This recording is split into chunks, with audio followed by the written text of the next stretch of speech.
अमरावती शहर की लाइफलाइन माने जाने वाले राजकमल रेलवे उड़ान पुल को 24 अगस्त की मध्यरात्रि अचानक बंद कर दिया गया था।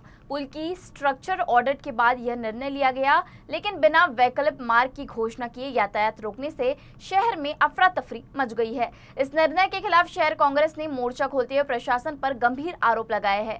कांग्रेस नेताओं का कहना है कि विभागों को पुल की स्थिति की जानकारी पहले से थी, फिर भी समय रहते वैकल्पिक व्यवस्था नहीं की गई और पुनर्निर्माण का कोई प्रस्ताव भी नहीं भेजा गया। जे म्हणा शैक्षणिक क्षेत्र संस्था आहे, रुग्णवाहिका संघटना आहे किंवा म्हणा एसटी महामंडळ आहे किंवा ज्याही व्यापारी संघटना आहे, यांची आधी त्यांनी बैठक घ्यायला पाहिजे होती।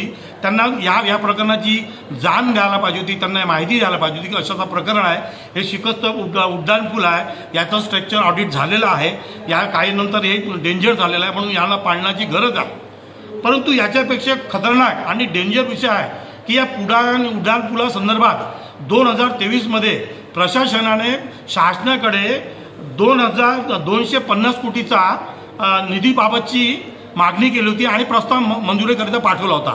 त्या प्रस्तावाला अजूनही मंजुरी देण्यात आलेली नाही, त्या निधीची अजूनही मंजुरी झालेली नाही, त्यामुळे हा प्रश्न अजूनही रेंगाळत आहे। त्याचप्रमाणे 2 वर्षात स्थानिक लोकप्रतिनिधी म्हणा किंवा पालकमंत्री म्हणा यांचं या गंभीर विषयाकडे दुर्लक्ष झाल्यामुळे आज नागरिक वेठीस धरण्यात आलेले आहे। त्यामुळे अशा परिस्थितीमध्ये आज वाहतूक व्यवस्था बंद करण्यात उड्डाण पुलची बंद करण्यात आली। उद्या प्रशासन का रेल्वे बंद करण्यात येईल का? कारण की उड्डाण पुलाचा धोका नागरिकांच्या वाहनांना आहे, नागरिकांना आहे, तर मग रेल्वेला येऊ शकते। मग हाही प्रश्न निर्माण होतो, तुम्ही रेल्वे पण बंद करणार का? याबाबत पालकमंत्रीने तातडीची बैठक घ्यावी, बैठक घेऊन या प्रकरणाचा निर्णय घ्यावा आणि जनहितार्थ हे सर्व प्रकरण जाहीररित्या याचा खुलासा करावा, अशी काँग्रेसची मागणी आहे। धन्यवाद।